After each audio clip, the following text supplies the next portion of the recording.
네, 우리 할렐루야 샬롬하고 인사하는 시간 같습니다. 할렐루야 샬롬 샬롬 샬롬 샬롬 샬롬 샬롬. 하나님 사랑합니다. 여러분 주 안에서 사랑합니다. 네, 오늘도 12월 마지막 주일 예배, 이방인들이 그의 이름을 바라리라. 마지막 21절에 보니까 이렇게 말씀하고 있어서 그냥 그의 이름을 바라리라 이방인들이 이렇게 제목을 잡고 우리가 합니다. 12장 전체에 그 길이가 59절까지 있어서 길어요. 중간중간 중요한 부분들 잠깐 나누고 가죠. 바리새인들의 누룩이 돼서 12장 1절에 그동안 무리 수만 명이 모여 서로 밝힐 만큼 모였더니 예수께서 먼저 제자들에게 말씀하여 이르시되 바리새인들의 누룩 곧 외식을 주의하라 이렇게 말씀하고 있어요. 예. 마태복음 16장 11~2절에도 말씀합니다. 바리새인과 사두개인의 누룩을 주의하라 하시니 그제서야 제자들이 특의 누룩이 아니고 바리새인들과 사두개인들의 교훈을 삼가라 이런 말씀이라는 것을 깨닫게 되죠. 마땅히 두려워할 자를 두려워하라. 5절에 보면 말씀합니다. 마땅히 두려워할 자를 내가 너희에게 보이니 곧 죽인 후에 또한 지옥에 던져넣는 권세 있는 그를 두려워하라. 내가 참으로 너에게 이르노니 그를 두려워하라. 이렇게 말씀하고 있죠.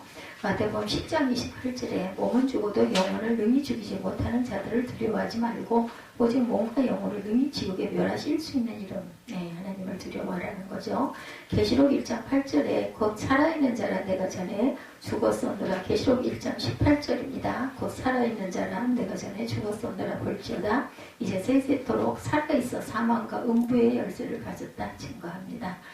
사람 안에서 나를 시인하여 시인할 것이 있을 것이라는 것이죠. 시인하면 내가 시인할 것이다. 사람 앞에서 나를 시인하면 시인할 것이다.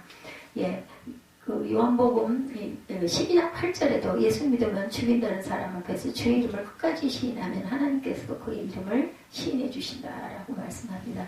마태복음 10장 21~2절에도 장차 형제가 형제가 형제를 아버지가 자식을 주님께 내주며 자식들이 부모를 대적하여 죽게 하리라고 말씀했어요. 모든 사람에게 미움을 받을 것이나 끝까지 견디는 자는 구원을 얻으리라.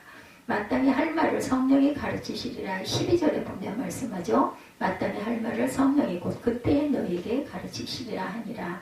예수 믿는 사람을 며칠인지 죽이는 환란, 부모와 자식을 죽이는데 내어질 정도의 엄청난 환란 속에서 주의 이름을 끝까지 시인할 수 있는 것은 오직 성령의 힘이라 이런 뜻을 갖고 있습니다. 말세 성령을 우리에게 부어주시는 이유들이 있죠. 사도행전 2장 16절부터 21절에 말세에 내가 내 영을 모든 육체에 부어주리니 또 내가 위로 하늘에서는 기사를 아래로 땅에서는 징조를 베풀리니 곧 피와 불과 연기로다. 주의 크고 영화로운 날이 이르기 전에 해가 변하여 어두워지고 달이 변하여 피가 되리니 누구든지 주의 이름을 부르는 자는 구원을 얻으리라. 19절에도 말씀하고 있고 20절에도 또한 20절 후원죄도 주고 크고 영화로운 날 20절 전반절도 해와 달과 별들이 어두워진다. 징조로 나타나죠. 그날 환란에는 마태복음 24장 29절에서 30절에 야고보서 14장 24절에서 27절에 말씀하고 있습니다. 삼가 모든 탐심을 물리치라. 15절에 말씀하죠. 그들이 이르시되 삼가 모든 탐심을 물리치라. 사람의 생명이 그 소유에 넉넉한 데 있지 아니하니라. 우리의 생명이 소유가 많다고 해서 거기에 있지 않죠. 탐심의 기준. 누가복음 12장 21절에 자기를 위하여 재물을 쌓아두고 하나님께 대하여 부여하지 못한 자들입니다. 탐심은 우상숭배라고도 말씀하고 있죠. 골로새서 3장 5절에 땅에 있는 지체를 죽이라. 곧 음란과 탐심이니 탐심은 우상숭배다 이렇게 증거합니다.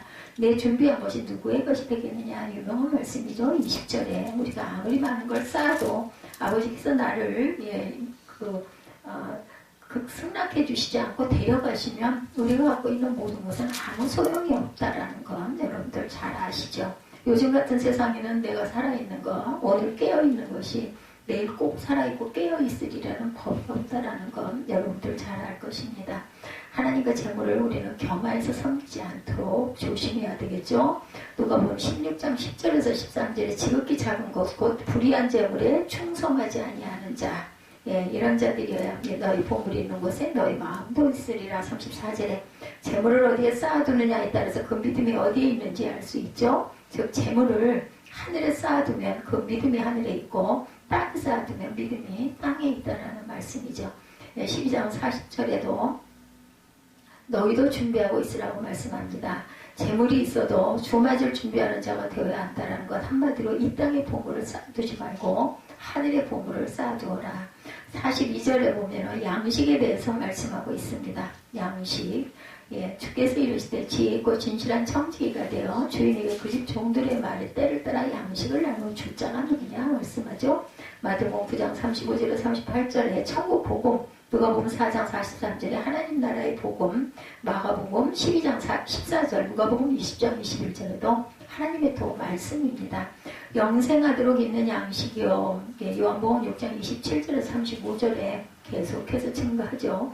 28절에는 하나님의 일, 29절에는 하나님께서 보내신 일을 믿는 것, 30절에는 당신을 믿도록 행하시는 표적, 또한 하늘로부터의 참떡, 32절이죠. 그리고 33절에 하나님의 그 떡, 생명을 주는 것, 35절에 나는 생명의 떡이니 이렇게 말씀합니다. 영생하도록 있는 이 모든 양식들이죠. 그렇게 하는 것을 보면 43절에 성도들로 깨어있게 만들어 주맞을 준비를 시키는 모습을 보면 이라는 뜻을 갖고 있습니다. 또나 더디오리라 하여 먹고 마시고 취하게 된다고 45절에 말씀합니다. 성도들을 주맞을 준비하지 않고 정욕을 쫓아 행하여 이 땅의 것에 초점을 맞추어서 그런 성도들을 가르치는 그런 비유입니다. 불을 땅에 던지러 왔노라 49절에 보면 말씀하고 있어요. 누가복음 12장 5절에 화평을 주려고 온 줄로 아느냐 아니라 도리어 분쟁을 주려 내가 왔다 말씀하죠. 사도행전 24장 14절에도 나는 그들이 이단이라 하는 도를 따라 조상의 하나님을 섬기고 이렇게 말씀하고 있어요. 외식하는 자여 어찌 이 시대를 분간치 못하느냐라고 말씀합니다. 하나님의 말씀에 사람의 그 전통을 분간하지 못하고 그리고 외식하고 있는 바리새인과 서기관들을 책망하는 그런 말씀으로 이루어져 있어요. 12장 전체의 내용 우리가 잠깐 보았죠. 히브리서 5장 12절에서 14절에 때가 오래되었으므로 너희가 마땅히 선생이 되었을 터인데 단단한 음식은 못 먹고 젖이나 먹어야 할 자가 되었도다. 이는 젖을 먹는 자마다 어린아이니 의의 말씀을 경험하지 못한 자요 단단한 음식은 장성한 자일 것이니 그들은 지각을 사용함으로 연단을 받아 선악을 분별하는 자들이니라 말씀하고 있습니다.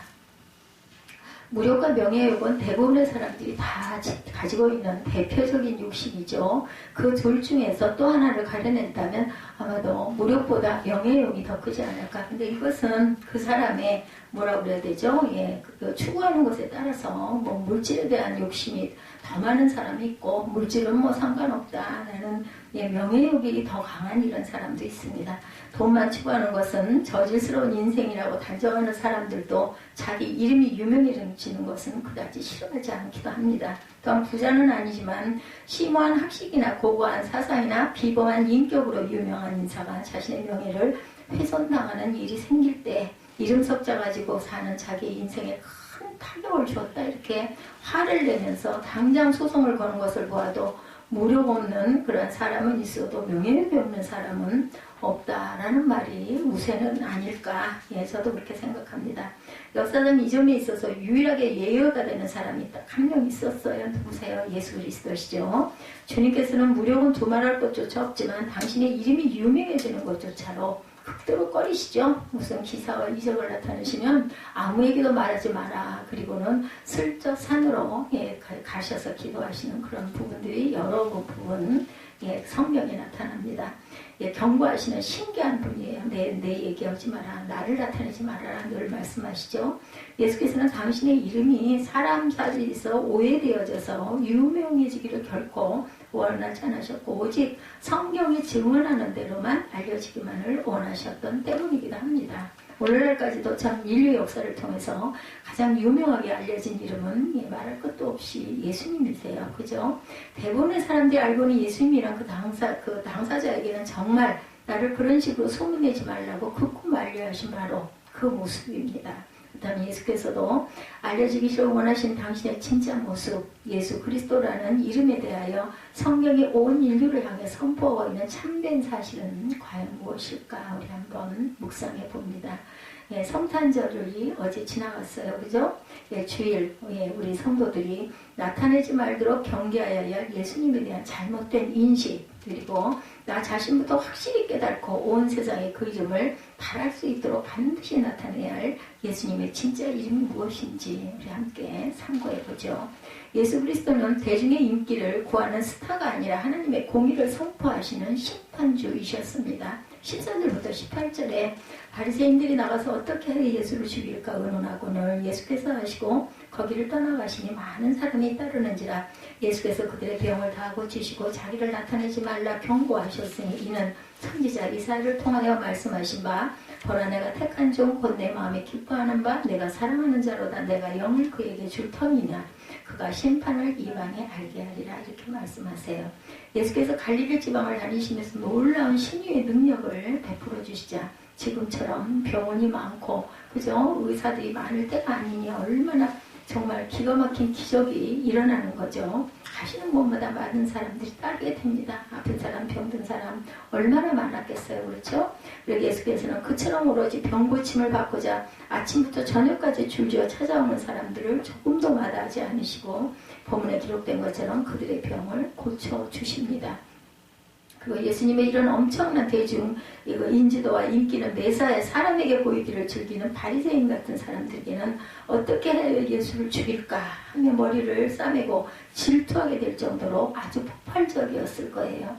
지금도 오늘날도 의사가 있고 병원이 많은 오늘날도 이런 심리의 능력을 발휘하는 분들 교회는 미어지죠. 예, 그런 분들이 가끔 있습니다. 예수께서는 전혀 뜻밖에도 그런 인기를 조금 더 즐기하지 아니하셨을 뿐만 아니라 당신은 그처럼 토받들면서 몰려드는 무리에게 오히려 나를 나타내지 말아라 하고 엄명을 내리시 오늘 본문에도 말씀하죠. 예, 본문에서 뿐만 아니라 사복음서 어느 곳에나 자주 나타나는 그런 말씀이기도 합니다. 예수께서 자신이 유명해지는 것을 스스로 금하시는 이상하게 느껴질 정도의 태도 취하신 것, 예, 무슨 뜻일까? 그것은 당신의 이름이 그저 무슨 신기한 신유 능력의 소유자로만 사람들에게 알려지기를 원하지 않기 때문에 또 이런 신유의 능력을 가지신 분들도 시험에 들지 않도록 항상 겸손하고 기도해야 되겠죠. 근데 아까도 말씀드렸지만 예, 사람이 인생이 예, 손에 가지고 태어나기도 한 것 같아요. 명예욕에 대한 욕심이 상당히 많다 보면 나도 모르게 주변이 그렇게 만들기도 합니다. 이런 분들 처음에는 아주 겸손하게 시작을 했는데 나중에는 내가가 드러나죠. 또 우리가 특히 간증할 때 조심해야 될 부분은 내가 이랬는데 이게 나중에는 간증의 중심이 되어버리면 안 됩니다. 하나님의 은혜로 하나님의 영광으로 내가 이렇게 살게 해주셔서 감사합니다. 이 자세를 절대 잊어버리지 말아야 합니다. 빚진 자죠. 빚진 자입니다. 특별히 저 같은 사람은 하나님께 정말로 많은 빚을 지고 있습니다. 사람들이 육신의 병을 고쳐주는 것이 당신께서 세상에 오신 본연의 사역이 결코 아니신 거죠. 예수께서는 그처럼 사람들에게 오해된 가운데 유명해지기를 결코 바라지 않으셨던 분. 그렇다면 과연 예수께서 당신의 이름이 어떻게 알려지기를 원하셨을까? 17, 18절로 본문에 이 세상에 오신 참 목적에 대해서 선지자 이사야를 통하여 구약에서부터 벌써 예언해 주신 말씀을 여기에 인용하고 계시죠. 예, 성부 하나님께서는 한 종을 택하셨어요. 그리고 또한 이 종이란 물론 예, 비하된 신분이라는 의미도 함축하고 있지만 주인의 일을 맡아서 하는 사람이 종이죠. 청직입니다. 즉 하나님께서는 당신이 이루고자 하신 어떤 중요한 일을 완전 무료하게 해낼 수 있을 만한 한 종을 택하셨는데 그 이름이 이사야 선지자였죠. 예, 사실 성부 하나님께서는 분명히 다른 종을 사용하실 수 있었음에도 불구하고 내 마음에 기뻐하는 바 내가 사랑하는 자 즉 독생자 예수님을 직접 또한 보내시기로 작정을 하십니다. 그 이유는 지금 그 종을 통해서 이루고자 하시는 사역이 온 세상 사람을 지극히 아끼시는 성부 하나님께 있어서는 너무나 중요했기 때문에 우리가 어떤 국제적인 일을 행할 때 누가 파견이 되어 대사가 파견이 됩니다. 나라를 대표해서 가는 예, 대표적인 사명자, 대사 저는 그렇게 생각을 합니다. 그래서 어느 곳에나 중요한 일에는 정말 중요한 사람 또 그렇지 못한 그런 일에는 조금 아래에 있는 사람들을 우리가 파견하는 것처럼 하나님께서 인류 구원이 가장 큰 소망이시고 목적이셨기 때문에 정말 하나밖에 안 계신 독생자 예수 그리스도를 직접 예, 사람의 몸을 입고 땅에 보내시는 그런 기적의 역사가 아주 중요한 역사가 일어나서 오신 것이 바로 그 기념이 어제 성탄절이었었죠. 사람도 집안의 어떤 중대한 문제에 대해서는 다른 사람에게 함부로 맡길 수 없어요. 반드시 같은 가족끼리 힘을 합쳐서 해결하듯이 지금 성부 하나님께서도 당신의 사랑하시는 성자 하나님을 친히 보내시면서 또한 내 영 곧 성령까지도 동행하도록 하신 그 사건이죠. 다음 예수께서 이처럼 친권을 부여받아 오신 그 중차대한 하나님의 일이 과연 무엇이었을까? 그것이 곧 그가 심판을 이방에게 알게 하리라는 사역이었습니다. 여기 우리나라 번역에 심판이라고 되어 있기 때문에 악인에 대한 심판이라는 국한된 의미로 오해하기가 쉬운데 대부분의 영역 성경에는 이 단어를 judgment, 즉 심판이 아니라 justice, 즉 공의라고 번역하고 있는 대로 본문의 그 문맥에서는 하나님의 공의를 뜻하고 있다라는 것. 그래서 우리가 때로는 영어를 제가 잘 못합니다만은 영어를 상당히 즐깁니다. 어려서부터 즐거워했고 지금도 많이 들여다보려고 애를 써요. 눈에 익히기라도 하려고. 그래서 때로는 영어 성경이 더 정확하게 그 의미를 나타낼 수도 있고 주석을 보면 더 정확한데 일일이 주석을 다 볼 수가 없죠. 중요한 부분들은 보기도 합니다. 그리고 이방에 알게 하리라는 말씀은 예수께서 그처럼 선과 악을 판단하시고 죄를 징벌하고 의의를 포상하시는 등 하나님께서 행하시는 전반적인 공의를 단지 유대인에게만이 아니라 세계 만민에게 선포한 것을 가리키죠. 이처럼 예수께서는 온 인류에게 하나님의 공의가 무엇인지를 알려주시고 또한 마지막에 가서는 그 공의를 친히 완성시키실 심판주가 되실 분이셨기 때문에 당신은 그저 유대인 병자 몇 명만 고쳐주는 그런 의사처럼 나타내지는 말라고 경고하고 계신 거죠. 세상의 스타들은 사람들이 인기를 모으고 유지하는 일에 목숨을 걸기도 합니다. 또 그로 인해서 악플로 인해서 또한 생명을 잃는 경우도 많이 있죠. 그것으로 인해서 상처를 받아가지고 자기 자신은 옳다고 판단되는 일이라도 소위 안티팬 팬들 때문에 생긴 일이 뻔한 일, 즉 다수의 대중이 싫어하는 말이나 행동은 극구 피하는 것이죠. 만약 예수께서도 그런 대중적인 인기를 모으기 원하셨다면 최고의 슈퍼스타가 되고도 남음이 있으셨을 거예요. 가시는 곳마다 사람들이 원하는 대로 병이나 고쳐주면 그런 신유의 초능력자로 자신을 홍보하셨다면 누가 예수님을 싫어했겠습니까? 그렇죠? 그렇지만 예수께서는 이와는 정반대로 사람들을 싫어하고 꺼려할 인물로 자신을 나타냅니다. 바로 당신께서는 하나님의 공의를 온 세상에 알리시고 또한 집행하실 심판주로 오셨다라는 거죠. 그래서 예수님의 공생의 첫 일성은 내게로 오기만 하면 무슨 병이든지 고쳐주겠다라는 말씀이 아니라 회개하라 천국이 가까웠노라 이렇게 말씀하죠. 마태복음 4장 17절에도 증거합니다. 세례 요한을 통해서 육신의 병보다도 모든 사람이 하나님 앞에서 죄인이라는 진짜 고질병에 걸려 있음을 일깨워 주시고 이 죄를 회개하고 용서받지 아니하면 무서운 영벌의 심판을 받을 수밖에 없음을 온 세상 사람으로 하여금 알게 해주시고 또한 다른 사람 아닌 예수님 당신이 장차 그 하나님의 공의를 완전히 성취시킬 심판주가 될 것이라고 자신을 나타냅니다. 그럼에도 불구하고 오늘날도 많은 사람들이 기독교인이라면 사람들 중에서도 이런 예수님을 심판주로 알지 못하고 대중의 욕구를 충족시켜주는 스타처럼 생각하는 경우 그런 말 여러분 들어보셨죠? 도깨비 빵망이, 돈빵망이, 소옷빵망이 이런 이야기를 그런 그 대상으로 여기는 그런 경우가 있어요. 자칫 잘못하면은 이것이 약간의 어떤 이단적인 요소가 가미된 물론 하나님께서 축복하시고 우리에게 복 주시기를 원하는데 그게 본질은 아니라는 거죠. 예수를 믿는다는 것은 병치료나 돈벌이나 자녀 교육이라는 자기 목적을 위한 수단은 아니죠. 전도한다는 거죠. 예수를 믿으면 복 받습니다. 그냥 간단하게 쉽게 표현하느라고 이렇게 얘기하지만 잘못하면 기복신앙으로 흘러가기가 쉽다라는 것. 예수를 믿으면 그런 복도 받게 되는 것은 사실이지만 예수님을 그런 식으로만 알고 있는 것이야말로 예수께서 자기를 그런 사람으로 나타내지 말라고 당부하신 경고하신 일에 부합되는 그러한 말씀이겠죠.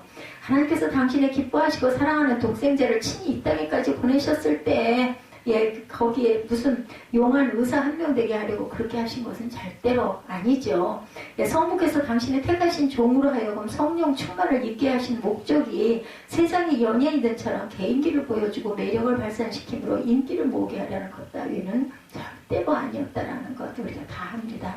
예수께서는 비록 사람들을 싫어하고 거부한 것이 뻔하지만 오로지 죄가 무엇이며 그것이 공의의 하나님 앞에서 얼마나 심각한 문제를 알게 해주기 위해서 보내셨어요. 보내심을 받으셨습니다. 예수께서는 대중으로부터 스타 대접을 받으려고 오신 분이 아니고 저와 여러분들이 살아계신 하나님의 무서운 손에 빠져 지옥의 심판에 떨어지지 않도록 일깨워 주시기 위해서 스스로 사람의 몸으로 비하되신 종의 모습으로 오신 것이죠. 우리가 태어나면 잘 살려고 훌륭해지려고 성공하려고 태어나서 잘 자라기를 원해서 태어나요. 희망과 소망을 품고. 그런데 예수께서 오신 것은 살려고 오신 게 아니라 그 순서를 통해서 단계를 통해서 돌아가시기 위해서 잘 돌아가시기 위해서 인류를 위해서 희생하기 위해서 오셨다는 점에 특별한 의미가 있습니다. 이처럼 사람을 기쁘게 하는 스타가 아니라 하나님이 기뻐하시는 독생자의 기시고 그런 까닭에 사람의 욕구 충족이 아니라 하나님의 공의 선포를 위해서 초림하셨고 또한 그 하나님의 공의 성취를 위해서 반드시 재림하실 예수 그리스도를 성경 말씀이 증언하는 그대로 믿고 영접하고 온 세상에 나타나는 저와 여러분들이 되시기를 바랍니다. 두 번째, 예수 그리스도는 스스로를 높이는 영웅이 아니라 택자를 반드시 구원해 주시는 구세주로 오셨죠. 19절과 20절에 그는 다투지도 아니하며 둘레지도 아니하리니 아무도 길에서 그 소리를 듣지 못하리라. 상한 갈대를 굽지 아니하시며 꺼져가는 심지를 끄지 아니하시기를 심판하여 이를 때까지 하리니. 이렇게 증거하고 있어요. 여기서 들레지도 아니하리니 라는 말은 시끄럽게 소리치지 아니한다 라는 뜻입니다. 당신을 향해 살기 등등하여 어찌하든지 꼬투리를 잡으려고 따져드는 바리새인들에 대해서도 예수께서는 결코 흥분하시거나 맞싸움을 걸지 않으셨어요. 우리가 예수님의 물론 다 예수님의 본을 받아야 되지만 이 부분을 꼭 본받아야 할 것 같아요. 특히 저 같은 경우에는 억울한 소리를 들으면 소리가 높아지죠. 가슴이 아프죠. 근데 이걸 정말 예수님의 성품을 닮았으면 얼마나 좋겠나 이 생각을 제가 나중에 후회하면서 늘 합니다. 오히려 앞서 15절에 나왔던 대로 바리새인들이 당신을 죽일 음모를 꾸밀 때 예수께서는 그것을 아시고 그저 조용히 떠나셨다 이렇게 말씀하죠. 웬만한 사람 같으면 자기를 따르는 무리가 그토록 많다면 보시오 이 바리새인들은 나를 잡아 죽이려고 하고 있어. 편들어 죽이려고 원하겠죠. 특히 저 같은 경우는 아마 즉각적으로 이를 거예요. 내가 이렇게 억울한 일을 당했다. 너무너무 속이 터진다 이럴 건데 바리새인들이 대중의 미움을 받도록 유도할 텐데 그죠? 그러지 않으세요.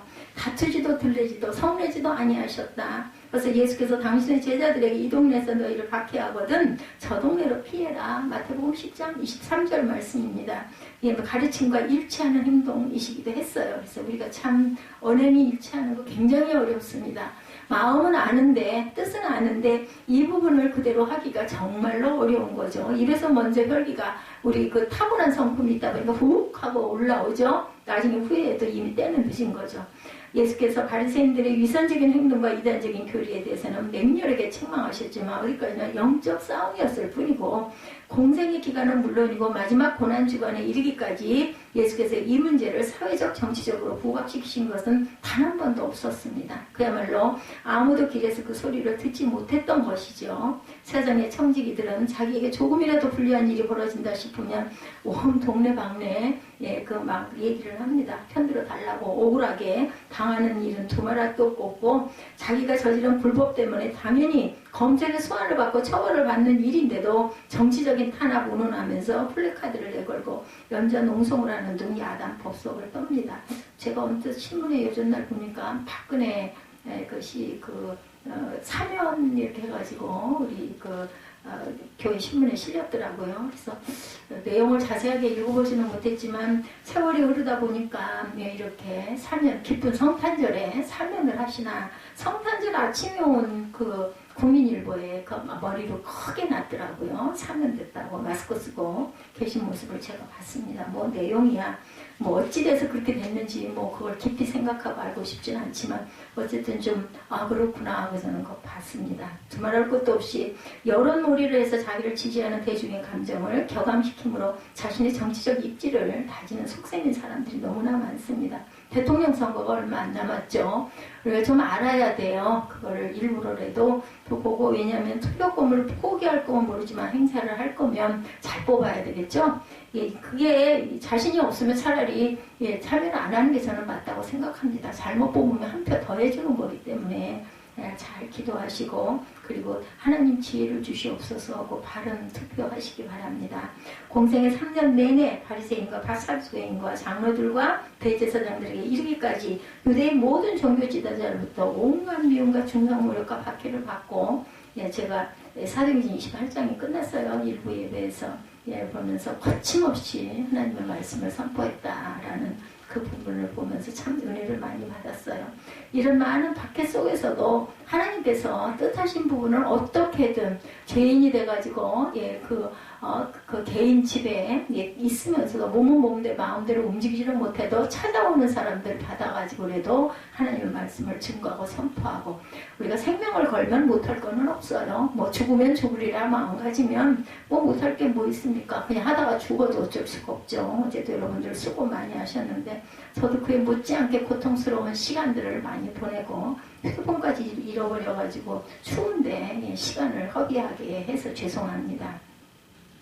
끝내 십자가에서 죽기까지 하셨던 예수께서 끝까지 그들과 정치적인 다툼을 하지 않으세요. 그뿐 아니라 십자가상에서 오히려 그들을 위하여 아버지 저들을 사하여 주옵소서 하고 기도할 수 있는 이런 마음 우리가 닮아가려고 노력해야 되죠. 한 번에 되지는 않지만 자기들이 하는 것을 알지 못하나이다. 알지 못하고 저지르는 죄는 그나마 조금 참지하게 되겠죠. 근데 우리는 알면서도 죄를 지을 때가 얼마나 많은지 모릅니다.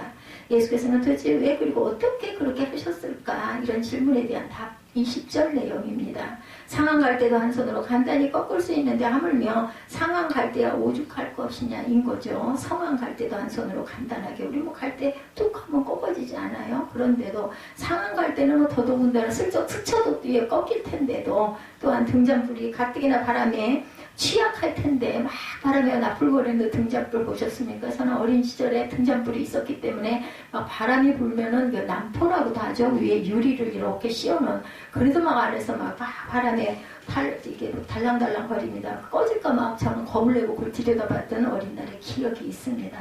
제가 꺼져가는 심지에 약한 불이야. 그래서 사람 결코 숨겨 푹 하기만 해도 그냥 푹 꺼지죠. 그래도 우중하겠느냐는 거죠. 이런 상황 갈 때와 꺼져가는 심지, 그저 가만히 내버려 두기만 해도 얼마 못 가서 저절로 꺼질 수밖에 없는 그런 심지, 그것이야말로 그 당시 예수를 따른다고 하던 사람들의 그런 그 실상이죠.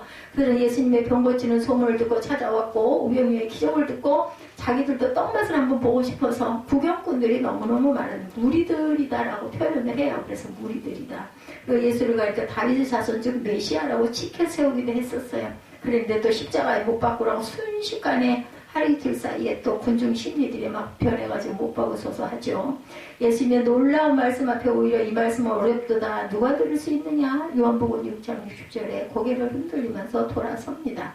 되도록이면은 말씀은 편하게 알아듣게 그 사람의 수준에 맞춰서 증거하고 전하는 게 맞습니다. 저는 뭐 많은 걸 알지 못해서도 못하지만 많은 것을 알고 계시는 지식 있는 분들, 예, 당신은 모르니까 내가 말할 수준이 안 됩니다. 아니라 그 사람 위치로 내려와서 어차피 증거하고 전해야 될 사람들이잖아요. 책을 쓰든 논문을 쓰든 아니면 강단에 서시든 학생들을 가르치든, 그러면은 모르는 학생들에게 잘 풀어서 쉽게 알아듣게 해야 그 사람들이 받아들이지 않겠습니까?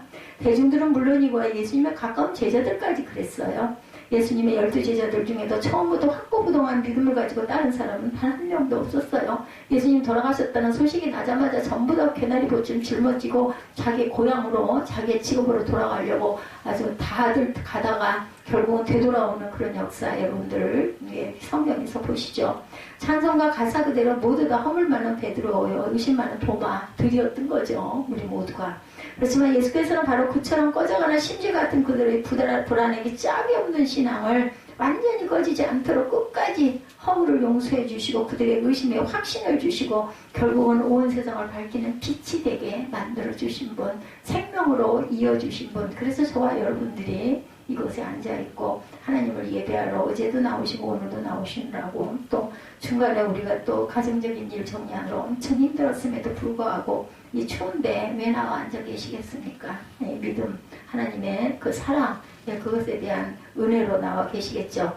우리의 신앙이란 것도 참으로 연약하게 짝이 없는 갈대고 위태롭게 짝이 없는 등불 같은 그러한 그 현상들, 자주 원망하고 의심하는 것은 물론이고 기분 나쁜 일이 조금만 생기면 교회 못 나가겠다, 아니면 교육자들 비판하고 큰 소리까지 칩니다.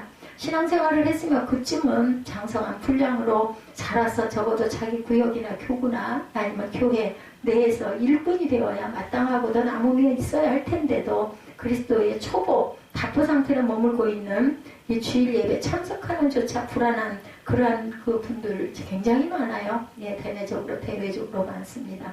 그래서 교회에서들은 자기 주 구역 맡아가지고 저는 어렸을 때 그 경험이 있어요. 전화를 걸어요. 왜 안 나오셨습니까? 아니면 신방을 갈까요? 어디가 아프십니까? 하고 전화 걸어서 일일이 신방하기도 하고 권면하기도 하고 그랬었습니다. 목사님이나 전도사님에게 이런 한심하게 짝이 없는 교인들이 신앙 성장이 달려있는 것이었다면 어떻게 되겠습니까? 당신 같은 교인은 싹시 놀았다라고 포기를 해도 벌써 한참 전에 포기하고 말았겠죠. 예수님은 오죽이나 하셨겠습니까? 하지만 우리의 목재장 되시는 예수께서는 성부께서 당신에게 주시는 그러한 약물이라고 하죠. 약물이 하나도 멸망하지 않도록 끝까지 보잖아요. 지키시는 분. 양 한 마리가 어디로 없어지고 99마리가 있으면 99마리나 두고 한 마리 찾으러 나서시죠. 즉 한 번 택하신 자는 어떤 일이 있어도 절대로 도중에 포기하지 아니하시는 구세주. 그러시기 때문에 저희들이 여기 있는 것이죠. 저 여러분이 이 악한 그러한 신앙이라도 완전히 꺾이지 않도록 붙잡아 주시는, 그리고 못난 신앙이도 완전히 꺼지지 않도록 붙들어주고 계시는 안타까워하시는 주님의 마음이죠. 이것만 해도 정말 놀랍고 고맙게 그지없는 일인데 예수께서는 이런 보존의 사역을 얼마 동안이나 인내하며 계속해 주시는지 여러분들 아십니까? 20절에 보면 상한 때를 꺾지 아니하시며 꺼져가는 심지를 끄지 아니하시기를 언제까지? 심판 때까지 하리니, 이렇게 말씀하셨어요. 세세 수천 년을 이어가죠.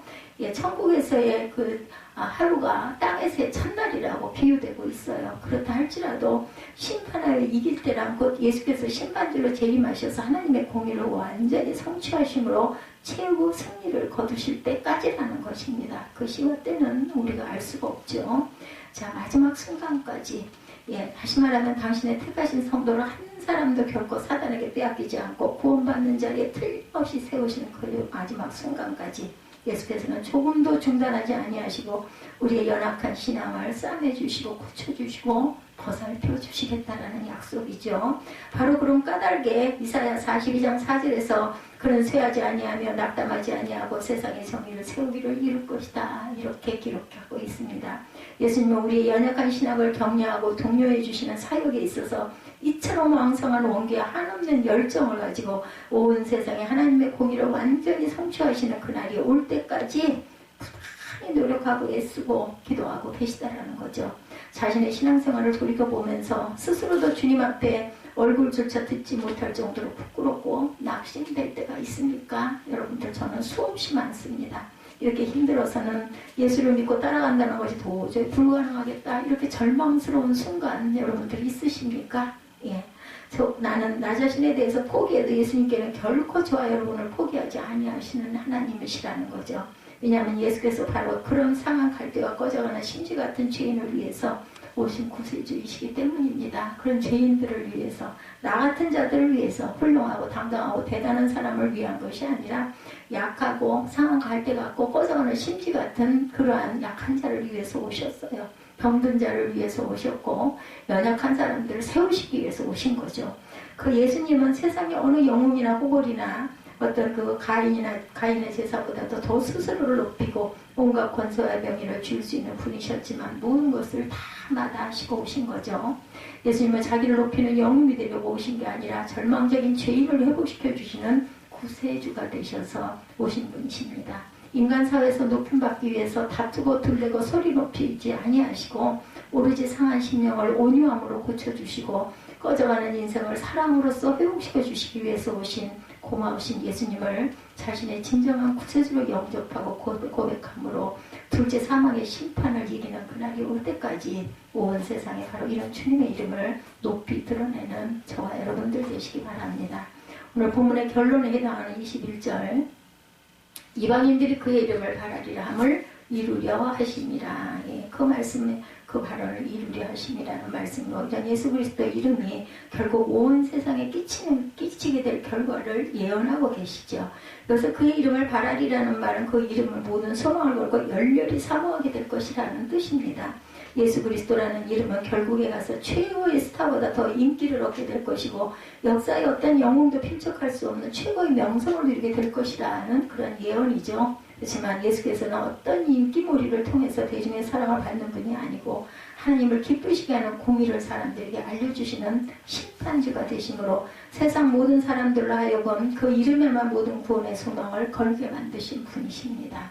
예수님께서는 자신을 스스로 높이는 업적을 성취하심으로 사상 최고의 완전한 인간이 되신 것이 아니라 오로지 택자를 끝까지 보존해 주시는 겸손과 사랑으로 아무리 불가능해 보이는 죄인이라 할지라도 포기하지 아니하시고 의지하고 사모할 수 있는 유일한 구세주의 이름을 역사의 정점에 남기셨던 분이시죠. 세상의 연예인들은 인기를 끌기 위해서 스스로 납치극을 조작하기도 하고 인기 회복의 가능성이 없으면 자살을 해버리기도 하죠. 역사상 자기 이름을 영웅 혹을 가인으로 남기기 위해서 수단과 방법을 가리지 않았던 사람들 또한 얼마나 많이 있었습니까? 가고오는 세월 속에 예수는 결국 그런 세속적인 스타나 영웅이 아니셨던 분.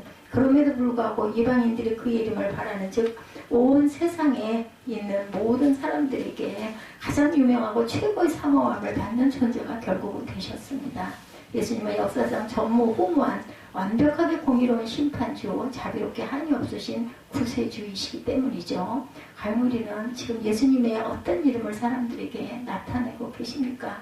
여러분의 모습을 통해서, 여러분의 삶을 통해서, 여러분의 입술의 고백을 통해서 어떤 모습을 믿지 않는 자들에게, 주변의 그 사람들에게 여러분 어떤 스티그마를 그리고 계십니까? 여러분들 혹시 주님께서 바라지 아니하시는 이름, 주님께서 나타내지 말라고 경고하시는 이름을 날마다 자기 입에서 내고 있지는 않으십니까? 예수를 믿는다는 게 뭐가 어떻겠습니까? 라고 누가 물어보면 그게 뭐 별게 있겠습니까? 그저 그렇죠 라고 둘러대고 그러면 교회는 왜 다니십니까? 라고 재창으로 오면 종교생활을 하는 것이 그리 나쁘지 않으니까 혹시 모르니까 이렇게 대답을 하고 있지 않으신지, 자기 자신부터 심판주의 이름이 그리 두렵지도 않고 구세주의 이름이 그리 고맙게 여겨지지도 않는 성도는 그럴 수밖에 없겠지요. 예, 그렇지만 물론 예수께서 당신의 이름이 이런 식으로 알려지는 것을 결코 원하지 아니하실 것 또한 두말할 필요도 없습니다. 예수를 믿으면 뭐가 잘 됩니까? 라고 누가 물으면 저는 예수님을 믿음으로 죄사함을 받고 천당 구원을 약속받음으로 말할 수 없는 기쁨을 누리고 있습니다. 당신도 이런 예수를 영접하시고 이렇게 죄인을 용서해 주신 하나님의 공의를 체험해 보십시오라고 세상에 하나님의 공의를 선포하시는 심판기 예수님을 증언할 줄 아셔야 합니다. 전에 교회 좀 다녀보았는데 집안에서 반대가 심해서 그만두었습니다 라고 누가 말하면 예수께서는 20도 당신은 포기하지 않고 기다려주고 계시겠죠. 이런 분들 많았어요. 교회 나갔다가 안 좋은 일들이 자꾸 일어나고 그래서 가족들이 나가지 마라, 네가 나가니까 이런 우환이 자꾸 일어나지 않니 해서 포기했던 분들도 많이 있습니다. 다시 한번 주님을 찾아보십시오 라고 우리는 상한 갈대를 꺾지 아니하시고 꺼져가는 심지를 끄지 아니하시는 구세주 예수님을 그들에게 자꾸 증거하고 전하고 알려주고 어떠한 일을 통해서도 간증할 줄 아셔야 합니다. 이것이야말로 예수께서 저와 여러분이 온 세상과 모든 이방에 나타내 주기를 바라시는 진짜 예수님의 이름이시기 때문이죠. 또한 예수님만이 자기와 같은 죄인에게 최고의 영적 스타고 영웅 같은 주님이 되시는 것을 체험한 성도들만이 그렇게 그 이름을 임마누엘의 하나님을 자랑할 수가 있겠죠. 죄인에게 필연적으로 임할 심판을 엄중히 경고해 주시면서도 또한 그날이 올 때까지는 우리를 향하여 오래 참으시고 끊임없이 도와주심으로 하나님의 위대한 구속사를 지금 이 순간도 진행하고 계시는 예수 그리스도의 이름을 자신들이 먼저 믿고 저와 여러분이 먼저 믿고 소망하면서 온 세상을 향하여 크게 나타나는 저와 여러분들이 되시기를 주님의 이름으로 축복합니다. 오늘은 2021년 12월 26일 마지막 주일 주의 이방인들이 그 이름을 바라리라. 마태복음 12장 14절부터 21절을 중심으로 참 구세주 공의 하나님을 선포하러 오신 예수 그리스도에 대해서 우리 성탄절 다음날 26일인 주일에 제가 부족하나마 여러분들에게 증거하고 전했습니다. 결단하시고 축도로 예배를 마치도록 하겠습니다.